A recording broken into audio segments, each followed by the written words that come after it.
And good evening. Today is Monday, June 7th, 2021. I'm your host, Evan George, and welcome to Bostopian Nightly News, your nightly round show on table? On table show. Roundup, your nightly roundup of everything Mass Poly, Boss Poly, Poly in general. The Bruins are currently in Game 5.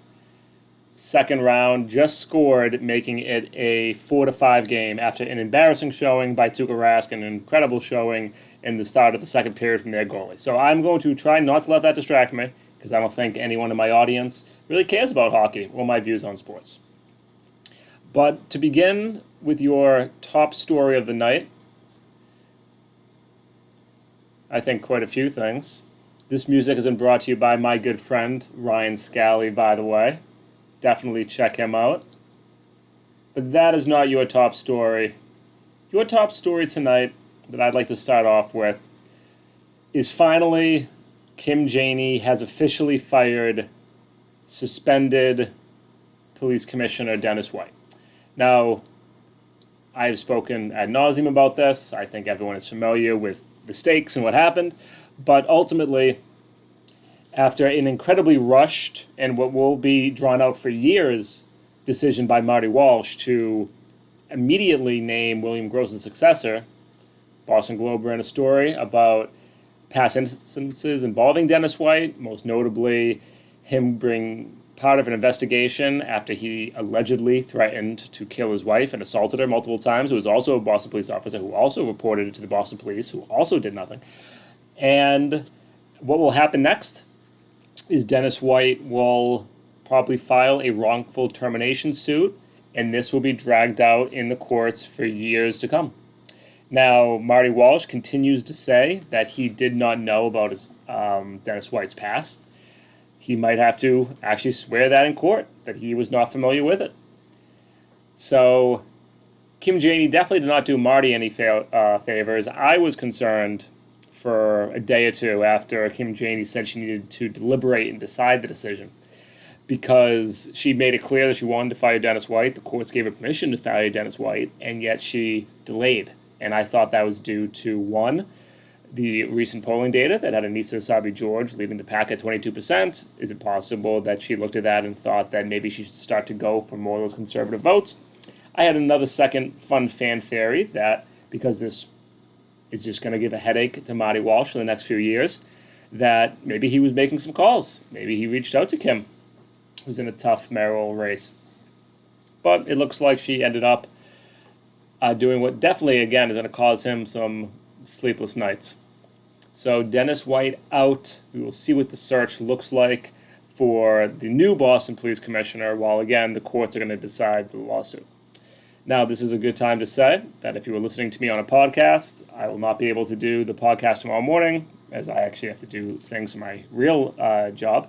If you are watching on TikTok, I recommend subscribing on Twitch, Facebook, YouTube. You get to see visuals, especially when I get into the funner segment when I go through the different live debates. So I would switch over there so you get the full show.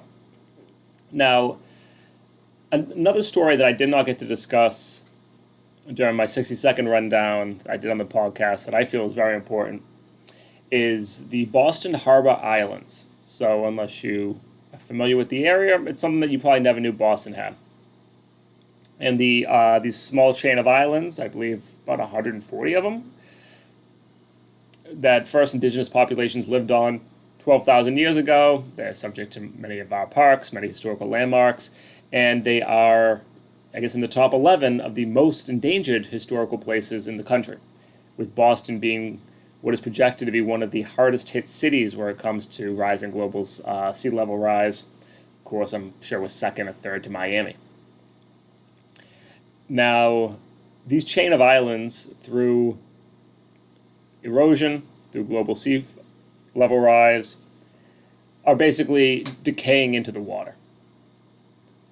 And they will be, the canary in the coal mine as more residential areas throughout Boston continue to erode, flood, and slowly give themselves to the sea, as we have done very little to prepare or even attempt to combat this threat. I'm trying to see if this article goes into how many islands there are, but reading now, a spokesperson for the trust says that the designation underscores the critical importance of many of the efforts now underway to save the islands and their history. Something tells me that this will really not be enough. Looking here, more than 300 places have been listed in the 33-year history of the endeavor. So this is just, I guess, just discussing the importance of the historical landmarks. But, I mean, really, historical artifacts aside, it is like the warning bell of what is to come from global sea level rise and erosion, as more and more of our once habitable land, again, slowly gives itself to the sea. I'm 30 seconds behind game time. It is still 4-5, Bruins losing 3:40 in the third period. Now, the big story for tonight that I wanted to spend some time on before I get into the most recent Boston Mayoral Forum is about the surveillance state, and particularly the surveillance state as it exists here in Boston and Massachusetts, because Kim Janey paused what was going to be a new initiative to connect 9 different communities' surveillance systems to each other. And if you're asking what surveillance system are you talking about, that is a good question, because very few people actually know this exists. So Boston has, along with Brookline, Cambridge, Chelsea, Everett, Quincy, Revere, Somerville, and Winthrop, and maybe there are others, a surveillance system. We have 750 cameras positioned across different neighborhoods in Boston, but particularly concentrated in low-income black areas. And these cameras fed right into the police have access to surveil the population. There really isn't another way of saying it. I believe they are also tied into like the BRIC system. The acronym escapes me, but that is basically a crime database, or a gang database, excuse me, that just monitors young teenage black boys. And if they wear certain colors, they keep an eye on them. If they have certain family members, they keep an eye on them. And they repeatedly will have officers go and do stop and frisk, throw you up against a wall and search you to hope that they find something on you that then gives them cause to arrest you, but at the very least harass you while you're in your own neighborhood walking to and from school. Because that is what our police officers, who make on average $120,000 a year, spend their time doing. Still have a clearance rate under 50% for murders, meaning that they can't solve a murder. If a murder happens in Boston, it's more likely the person gets away with it than is even arrested. But that's our Boston police. So this initiative was going to tie together the 9 different communities that I named previously so that it's just one operating grid of some sort of a spy gate. Or not that, that's the Patriot scandal. Now, one of the reasons I wanted to go more into it is the Boston editorial board came out with, of course, their 2 cents, saying that the people of Boston should get to weigh in on whether or not we expand or we connect this surveillance state, or this security network. Now, this first line in the second paragraph is what caught my attention and what caused me to go and do a little research. It says, security camera footage helped police identify the Boston Marathon bombers. Now, I remember this talking point also from Maura Healey, our Attorney General, who said that she supported the facial recognition software because, and she said the same thing, it helped during the Boston Marathon bombing. And for many reasons, that is a very dumb argument. Even if it was true, which it is not, and that is really the highlight, the idea that because you could or you did have one incident, one bombing attack, therefore we must constantly monitor, surveil our low-income and black populations 24 hours a day, 7 days a week at all times, is, I'm sorry, ludicrous. If it was true. And that is the main point, which is that the security camera network facial recognition software that all these people tout as dependable. You must have this if you ever want to stop crimes, which again, as I previously said before, we can't solve murders in this city. It didn't help with the Boston Marathon bombing. The actual truth of what happened, because I remember that talking point. I'm going to read now. This is from Business Insider, 2 days after the event, April 22nd, 2013. Facial recognition software didn't immediately identify the bombing suspects. First sentence. It wasn't just Reddit that failed last week in its quest to find the Boston bombing suspects. Facial recognition technology also reportedly failed to produce a match for the suspects. And to briefly hit on the Reddit point, something that was going on during the 48 hours to 72 hours, 100 or so hours after the Boston Marathon bombing was this massive campaign where on Reddit people were told and encouraged, upload all your pictures of people with backpacks from that day.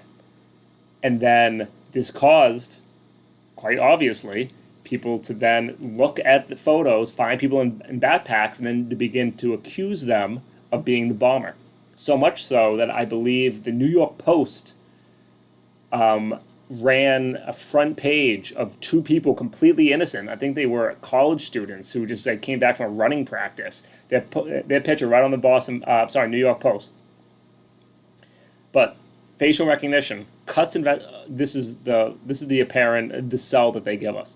Facial recognition cuts investigation time down to seconds, ran one headline on CNET.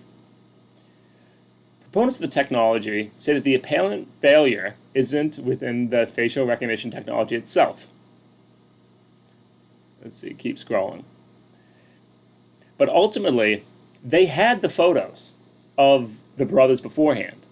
And this might be more of a subject of a deep dive I need to go into, but the brother who was arrested was very well known with the FBI, and there is a lot of evidence which points to they had a relationship together.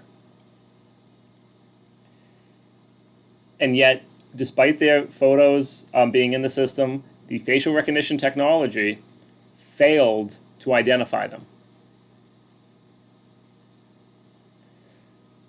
So much so that even the Boston Police Commissioner at the time came forward. Let me see if I can find the direct line. Davis, reading here, Davis had learned of the central importance of video from a police commander in London, because in 2005 they went through a bombing, and because London has the craziest surveillance system, they are monitored and photographed in ways that most people here, and by that I mean security state people, are envious of. Let me see if I can find the quote. Here it is. Dennis said he was told that the facial recognition software did not identify the men in ball caps. The technology came up empty, even though both, and I can never pronounce the last name, images existed in the official databases, even though he had a driver's license. The brothers had legally immigrated, and again, was subject to multiple FBI investigations. But there is, as I said before, a lot of sketchy stuff involved in that. I'll do a deep dive another time. Bruins lost. So, as I said before, even if it was true that in that one instance the cameras helped, because what actually ended up happening was one of the victims did the old school method of said, give me a sketchbook, here's what I saw. And then people just, from the act of themselves taking photos, submitted that as evidence. That local stores' security cameras caught the footage. And then, after all those sources came in, then they went back to the security tapes, and they said, oh yeah, look, you can see them right there. But I'll repeat the main point.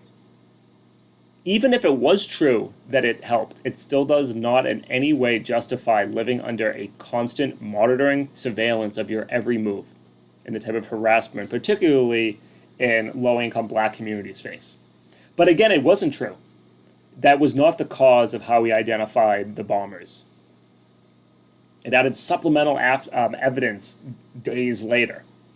It was not at all the reason they were caught or identified, period. But all right, I wanted to clear that up. I have some footage from the most recent Boston mayoral race involving climate justice we're going to get into. But if you have any questions, let me see. I can see people talking about some stuff. As I said before, yes, I was watching the Bruins. They lost. Rask was not good. All love to Western Mass. I hope you're doing well.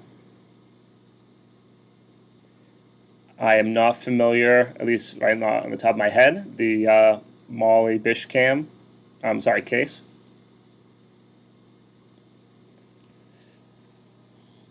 And I was, but I mean, once they went down 5-2, pretty suspect they were going to come back.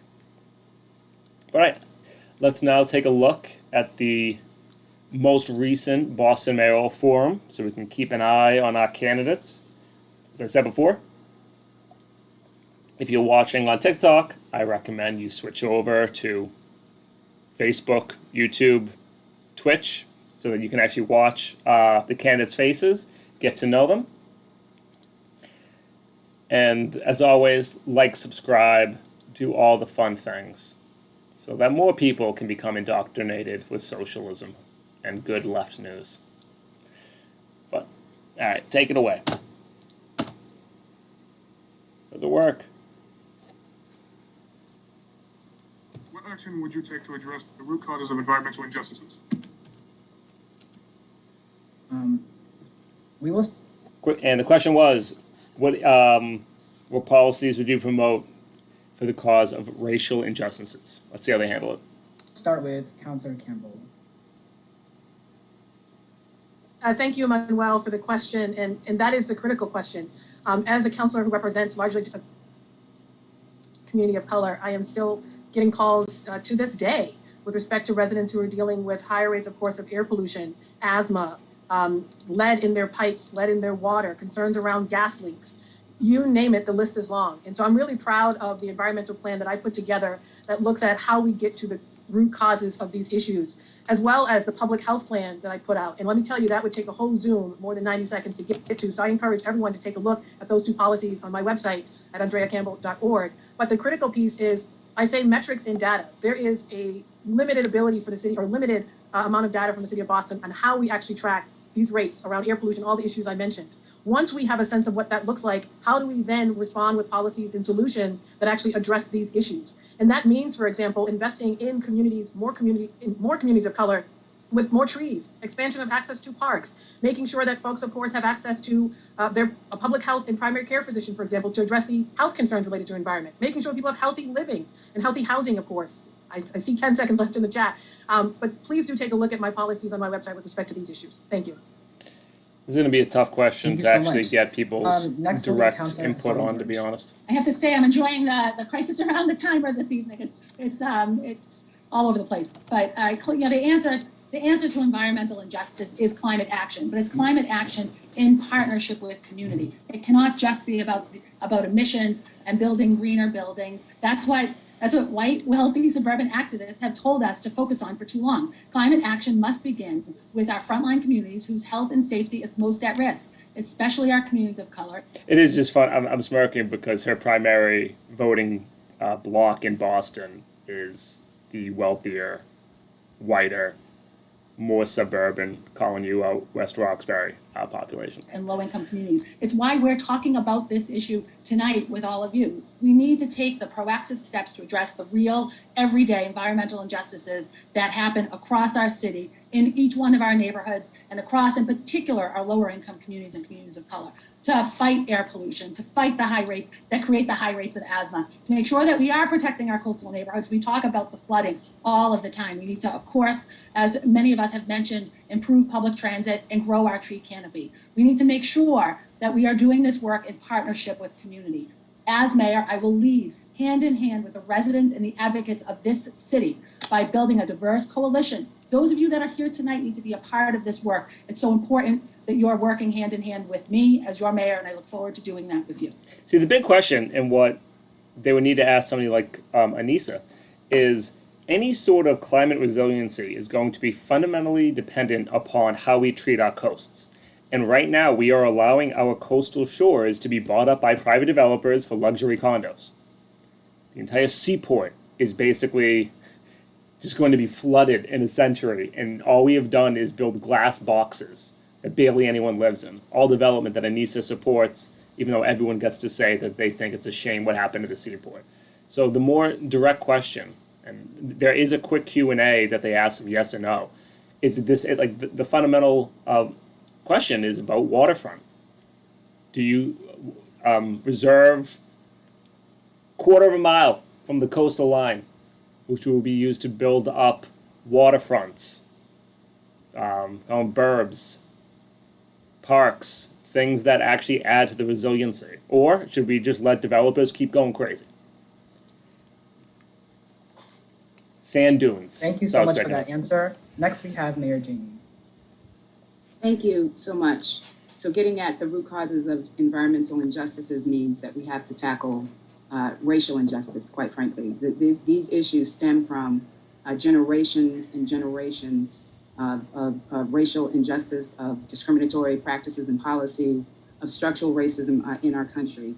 And to do that, that means we have to organize. We have to continue to lift up communities who have been left behind, communities who are on the front lines doing the work, communities who are disproportionately impacted by these issues. They have to be front and center when determining what kind of action we need to take, whether that is increasing access to good, healthy food through community gardens, making sure that we're dealing with public transit, heat islands in the city. It is the people of Boston, the organizations, the advocacy groups, the people who have been doing this work who need to continue to lead and work in partnership. And I am just proud to have already worked with so many folks on a number of issues. They can just completely not answer anything concrete, not a single policy proposed. It's just about we all need to come together in the first place. And I will continue and trying to communicate that you take this seriously. To do this work with you together. There's a Bostopia News for the Twitch. I'm Bostopia News everywhere. No disrespect to the acting mayor, but come on, we need some policies. Rep. Santiago. Great. Thank you for the question. As someone who grew up in underserved neighborhoods and who today still provides medical care to patients who have fallen victim to public health consequences directly related to environmental injustice, this issue is quite personal to me. I mean, problems like air pollution, heat islands, unhealthy living conditions, they will manifest in my emergency room. I will see them and I will have to care for those patients. And they've all been exacerbated during COVID-19. I mean, if you look at what happened this past year, these past 15 months, one of the reasons why we saw such high hospitalization rates and death tolls in our Black and brown communities, that was directly related to comorbidities, things like asthma. It's no surprise when I'm taking care of people suffering from COVID-19 in the emergency room that they're more likely to have asthma if they come from East Boston or the Roxbury or Mattapan, right? These same communities are being pressed with environmental justice issues every single day. And that's why as mayor, I'm going to prioritize, equity in everything I do. And that starts with actively working to reverse, environmental justice issues and structural racism when it comes to these communities, because they have to be at the table with any infrastructure, any. See how he hasn't said anything yet? He has identified that East Boston, Mattapan, low-income communities have higher rates of asthma. He does not explain why. He just says that is just the truth, and I'm going to work together with these communities to fix it.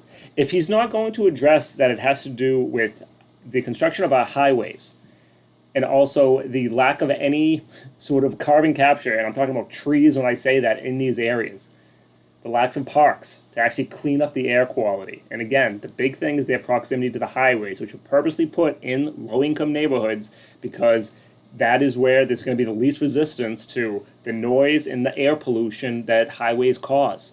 So why aren't you pivoting towards expanding our public transportation if you're so worried about asthma? See how they're not actually addressing it?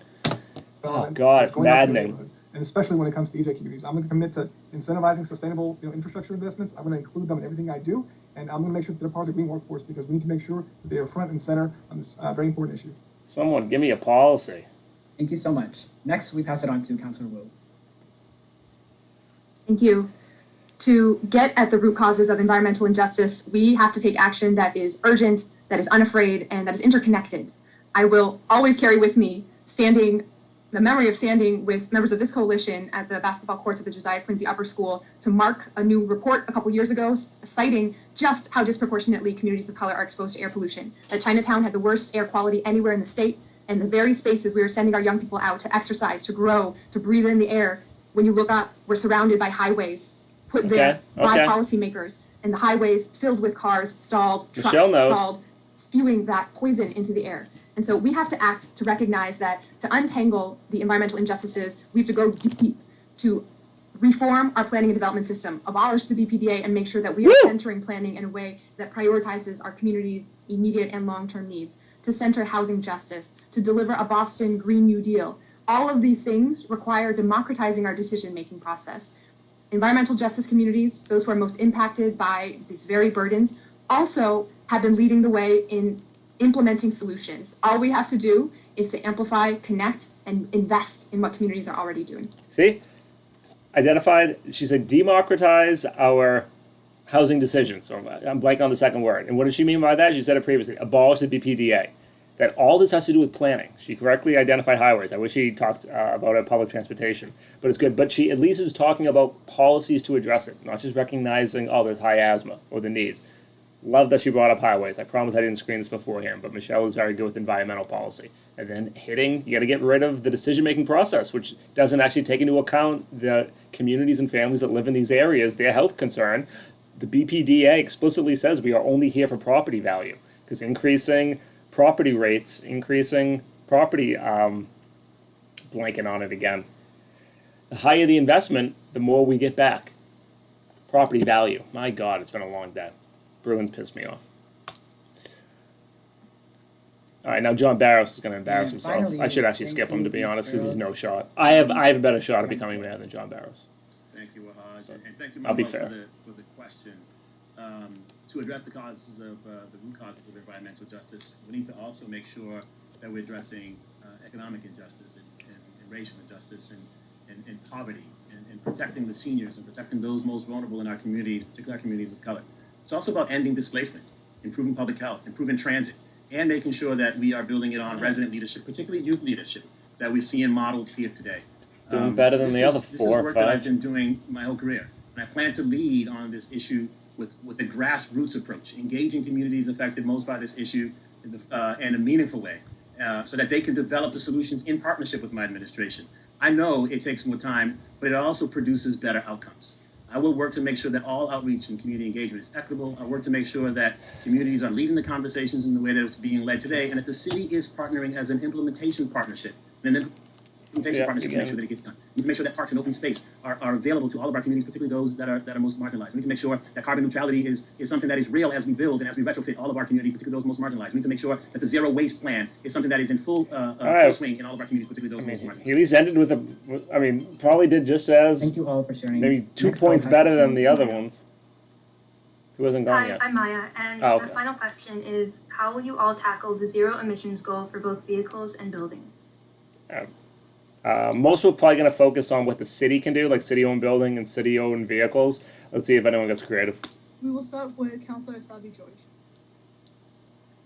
Hi, thank you very much. As mayor, I will work with every City of Boston department and the work that happens in community to make sure that we are building, investing, and working towards a greener, more energy efficient and sustainable city. And when we think about that work, especially at the city, it's about our city's infrastructure, our city's facilities, our city's vehicles and other modes of transportation. Told you. Certainly net zero buildings and development isn't as costly as most people think, and investment does eventually pay off.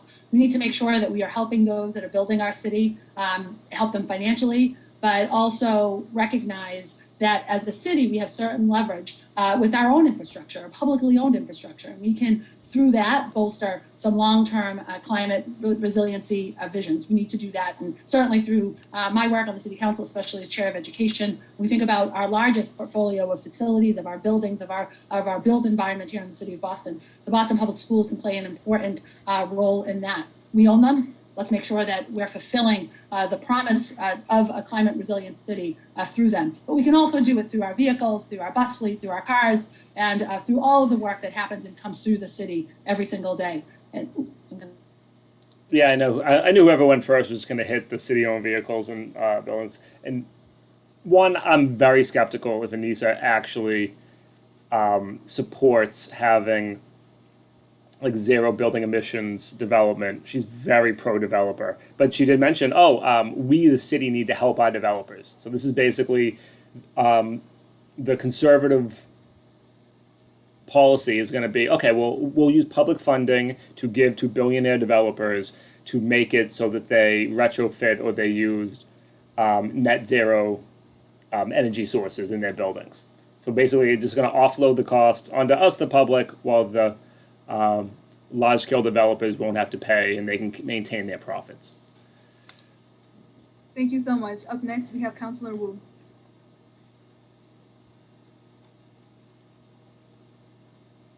I got caught out of order. Okay, setting my timer. Thank you so much for this question. The first thing we have to do is ensure that city government is truly walking the walk and leading by example.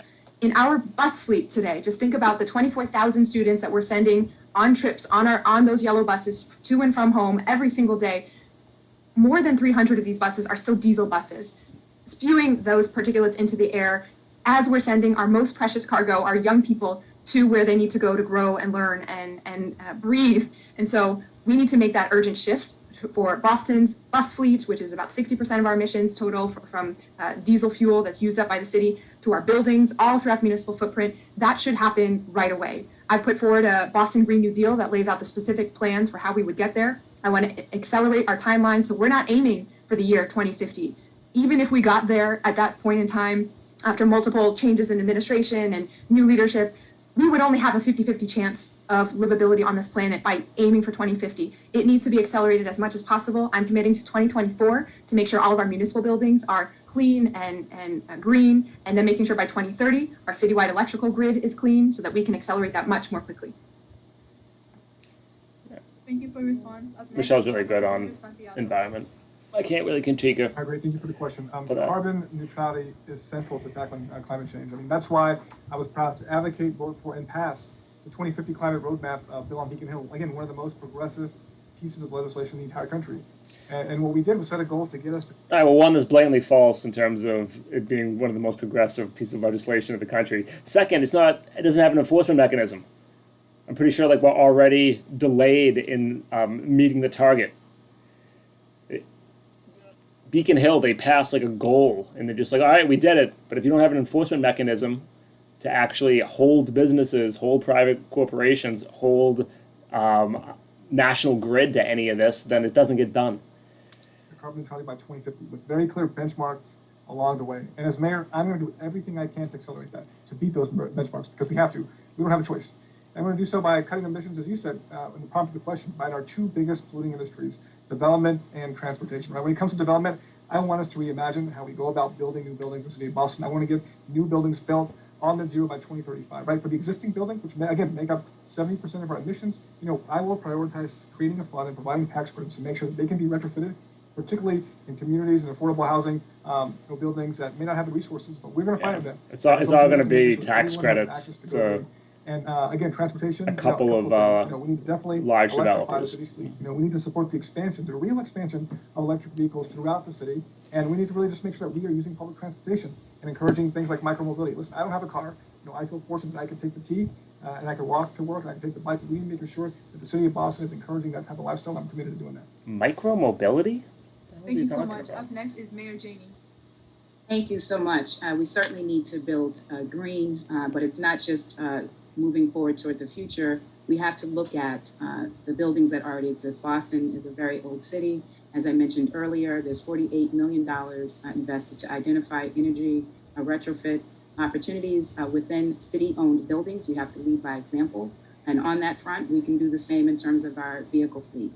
There are a number of cars on the road that are owned and operated by the city of Boston. We can convert those cars to electric vehicles, which is so important. And more than that, it is building the infrastructure. So when we're talking about new buildings, when we're talking about doing work on our roads, we can make sure that we have more opportunity for transitioning more people out of cars into walking and biking and shared transit.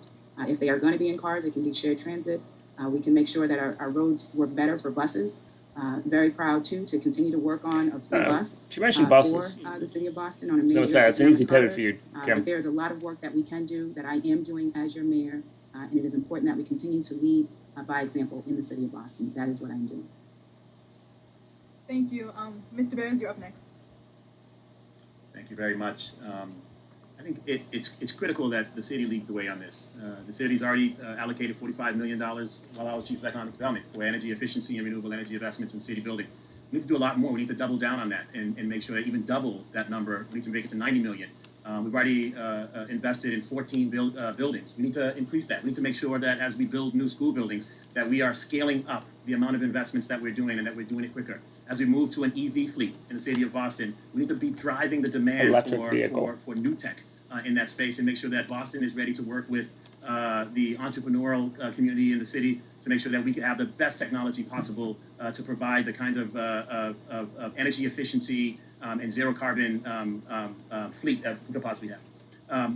As mayor, I'll also make sure that our new buildings are meeting our standards. Article 37 needs to not be voluntary. We need to make sure that it's got some teeth to it and that we're working with the private sector to meet those quality checks. I'm unsure what let me quickly now go to he's referring to. It might be like the building requirement. Reliable, accessible, affordable transportation. We need to take advantage of the Biden infrastructure plan and program to make sure that Boston expands and improves transit. Thank you so much. Last but not least, we have Councilor Campbell. His answers aren't as bad as the other ones. But John, you got no hope of winning. Yes, the city of Boston must take the lead. And we have a lot of fancy, shiny, beautiful plans that we need to implement immediately. And if we stay on pace right now, we will not meet our own timelines as articulated in the city of Boston's beautiful plans. And so for me, it really is about accountability and moving those timelines up. And that requires greater investment to not only make sure that our infrastructure and buildings are green and that new buildings coming online, built by the city of Boston, also meet these standards, but also electrifying our fleet, electrifying our school bus fleet, pushing the T to electrify their fleet, including the bus. In addition to that, making sure that there are resources made available to folks in the private sector, some of our smaller landlords. How do we incentivize them to do the same with their infrastructure? Some smaller landlords don't have the resources, and many of them are actually situated in communities of color. We could help do that or help them get those resources to also make sure that their infrastructure meets our standards. In addition, as we talk about all of these infrastructure changes, these are opportunities to create jobs. And this is the time to make sure that communities of color, residents of color, have access to those jobs. Partnering with our unions who are ready and able and want to partner to create these opportunities, who want to provide training opportunities. So for me, it also includes opportunity in terms of jobs and so many other alternative opportunities as well. I see the timer. I'm hanging up now. Thank you, Jeanette. Good answer. Very smart to answer, talk about jobs. Press the mute button. It didn't work. Oh my God. Okay. Thank you so much. All right, now they're lightning round. Let's see what they do. To attain climate justice in Boston. Now we are moving into the lightning round. Oh my God. Now we are moving into the lightning round, where we hope to show where each of the candidates stand in regards to some of the issues that are most important to members of our organizations, especially young people. Let's see if I can call all their responses. Climate change and environmental justice includes food, transportation, school environments, youth opportunities, and safe neighborhoods. So for the following, we're going to ask you yes or no questions, alternating between moderators if there are two. So the first question is everyone ready? Is everyone ready, first of all? Okay, everyone is ready. Woohoo! Ready. Let's do it. You know. Okay, so our first question. Will you and easily accessible healthy food? I couldn't hear you. Can you repeat that, please? Everyone's going to say yes. I don't even need to hear the question. Paste it in the chat also. Will you push to more greenhouse and easily accessible healthy food? Who's going to say no, I will not push for easily accessible healthy food? Who in their right mind would say no to that? Okay. You gotta name a concrete policy. Okay, second question. Do you agree that for students and young people, it's harder to find transportation in the summer? They're all gonna say yes because... Okay, every candidate said yes. I'll pass it to Wahaj for the next question. Okay, so for our third question, will you put money in to make the T-passes free for all youth during the summer? Okay, they all said yes. Okay, I'm gonna pass it to Jeanette now. Okay, this is a long one. Research shows that students' academic performance declines when it's too hot, especially for low-income students and students of color. Will you work to make sure every school has air conditioning to keep students cool? And in the meantime, will you implement no test dates in BPS schools if the weather is above 85 degrees? Ooh, I actually don't think... Every candidate said they all saying yes, but I don't think that's... Okay, so for our first question, do you agree that... No, I call absolute BS that every single candidate here would cancel the MCAS if it was above 85 degrees. They would say yes right now, and then they would say, oh, it's actually mandated by the federal government, we can't cancel it. Complete BS. I don't think any of them would cancel it for that. Liars. And having police in schools has a negative effect on students? Ooh, Anissa's gonna say, wait, what? Another bullshit response from this crew. Anissa and John Santiago both support having cops in school. So someone now needs to ask them, how is it that you are agreeing that having police officers is damaging to kids in school and yet you support the policy? Let me go back up. That is complete BS. To keep students cool. And in the meantime, will you implement no test dates in BPS schools if the weather is above 85 degrees? Yeah, all liars. Every candidate All said yes. liars. For that Okay, one. so for our fifth question, do you agree that having police in schools has a negative effect on students? Oh Okay, my okay. God. I'm gonna pass it on to you. BS. Do you agree that school counselors have positive effects on students? Okay, well, they're all going to say yes to that. Who's going to Okay. say counselors Every don't have candidate a said yes. positive effect? Oh my God, I just lost it. Anissa Okay. and John, Would you Lion. push to have 0 cops at school and have more counselors instead? Okay, now they're being honest and saying no. So, I'm gonna pass it on okay, to so you. then you agreed 2 questions ago that having police officers in school is damaging. They both smiled and said yes to that. And yet then when asked, okay then, so will you push to remove police from schools, they're answering no. Kind of admitting that, oh no, we like that this hurts kids. We're pro hurting kids. Otherwise, you didn't understand the question. Absolutely ridiculous. Okay, next question. Success Link doesn't allow most 14-year-olds to apply for jobs during the summer or school year. Are you on board with expanding hiring ages to include 14-year-olds for summer They're all and gonna say year-round yes. school through Success Link? Every candidate said yes. Okay. And this is another long one. SuccessLink currently only pays 19 to 24-year-olds $1.25 They're all gonna say yes. to $2 an hour, more than the minimum wage. As the minimum wage goes up, SuccessLink plans to pay 19 to 24-year-olds $17 an hour by 2023, just to keep up with the minimum wage increase. Would you be on board with an increase to pay for 19 to 24-year-olds that goes beyond the minimum wage increase? John Santiago was going to say no, but then he realized Okay, Anissa next said yes, so he question. switched to SuccessLink yes. has fewer than 400 supervisor positions for 19 to 24-year-olds during the summer, and none of those during the school year. Would you be on board with adding more 19 to 24-year-old jobs in the summer and expanding the They're all going to say yes. to 24-year-old jobs year Yeah, round as well so as I summertime? agree with that take because of Every how they're candidate phrasing said the yes. questions. However, it was worth it just to see Okay. Anissa and John admit that they SuccessLink like child offers abuse. 198 slots during the summer for Dreamer Fellowships. They're all and gonna say 100 yes. slots during the school year. Which youth can apply for regardless of immigration status? Will you commit to both an increase in both the school year and the summer slots? Every candidate says yes. Yeah, I mean, other than that, I don't know how you square the circle of saying that yes, Sorry, I lost track. having police officers Do you is feel that damaging to community centers, kids, libraries, and yet no, I will not try to remove them. Do not know how they and square that resident-led circle. community engagement programs and coalitions have a positive impact on the community safety They're all going and to say wellness? yes. Every candidate said yes. You always got to tie this to concrete Okay. policies. Question 13. Do you agree that Yep. those organizations are underfunded? Yeah, everyone's going to say yes. That was an Okay, easy last one. I question. can call that in the first question. Last First question, and word. this is a bit long. More than 60% of Black and Latinos voters support decreasing the police budget and funding violence prevention programs. Community groups have called for Anissa and John are going to say no. John Barrows flip-flops Would you on support this. decreasing the number of police officers and Ooh. using the money for community centers, libraries, and resident-led community engagement programs? Okay, so the question is, do you support reducing the number of police officers? So this is a great question. Good job. As you can see, Kim Janey already reaching for the red yes because she supports increasing it. Anissa's going to vote no. John Santiago's going to vote no. John Barrows will vote no. My guess is Andrea and Michelle, the only two that'll say yes. Let's see. And coalition? Called it. Okay, please keep it up. Andrea Campbell said yes. John Barrow said no. Mayor Jamie said no. John Santiago said no. And Councilor Sabi George said no. And Councilor Wu said yes. Andrea and Michelle, We will now only be moving two on to that our are closing good on statements. police. Thank you so much for sharing your position on these very important issues. While we would love to continue talking about these issues, we have reached the end of our questions for tonight. We'll now move on to the candidates' closing statements, and we will begin with the following order. Yeah, I don't need Councilor to listen Wu, to their you're up closing first. statements. All right. What did we learn tonight? 3 things. 1, if you ever get to ask a question to a politician, like I did earlier tonight, actually, you always ask them a very concrete policy question. Like I got to ask, his name Alex Gray. Like what number do you support putting the IDP policy at? Something very direct and clear.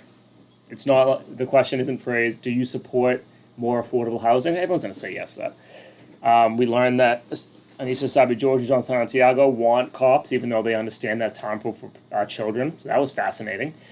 And that's Andrea and Michelle, the only two people who don't want more police officers. Only candidates that have any understanding about public safety. Because I was thinking about that earlier. I think the best way to actually frame defund the police, this is my ending segment, is to say I am for public safety. And that is how you begin the conversation. Because there is absolutely zero evidence that exists that says that if you pay police officers on average $120,000 a year, you'll be safer. There's not a single piece of evidence that says that 30 police officers together should make $9.5 million, and that keeps your street safe, period.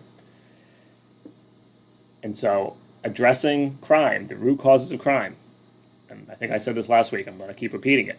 Crime, the number one variable that every sociologist for the past century has studied this, is when you have large concentrations of unemployed men, period.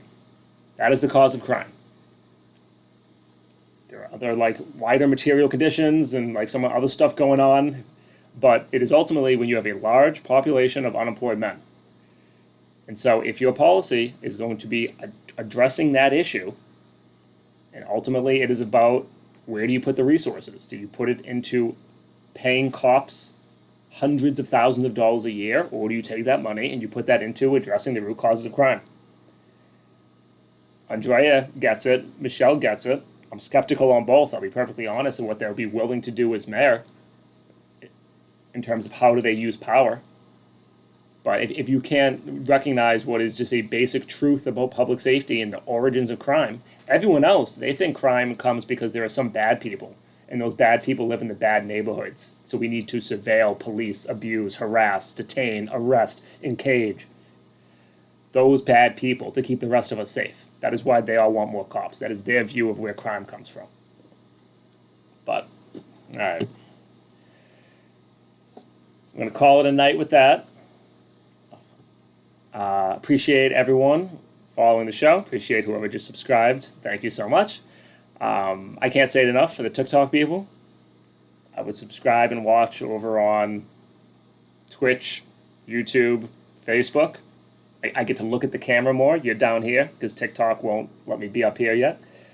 And to the Twitch people, take care. YouTube people who watch this after, take care. Facebook. And everyone have a good night. And again, no podcast tomorrow morning because I have to do stuff for work. But we'll be back with the Boston